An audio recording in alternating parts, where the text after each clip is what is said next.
Hi అండి. Good morning. అందరూ ఏం చేస్తున్నారండి? ఏం టిఫిన్ తయారు చేశారు? నేనైతే ఇడ్లీ చేశానండి.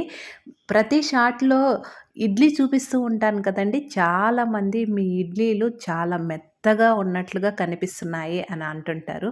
నేనైతే పిండిని ఉప్పుడు బియ్యము, పచ్చి బియ్యం, మినపప్పుతో తయారు చేశానండి. ఏ కప్పన్నా గ్లాస్ కొలత.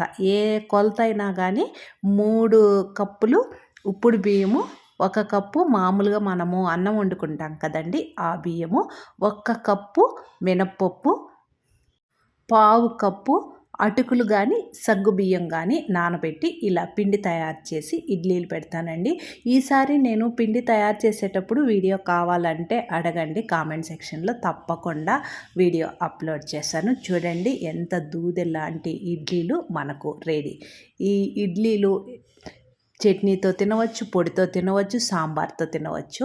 మరి మధ్యాహ్నం లంచ్ బాక్స్‌కొచ్చి పల్చగా పప్పుచారు తయారు చేశానండి.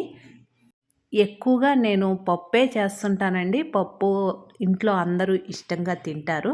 మరి ఇందులోకి నంచుకునే దానికి ఎగ్ ఫ్రై చేశాను. మీరేం చేశారో కామెంట్ సెక్షన్‌లో తెలియజేయండి. ఛానల్‌ని ఫస్ట్ టైం చూస్తుంటే మర్చిపోకుండా సబ్స్క్రైబ్ చేసుకోండి. Thank you.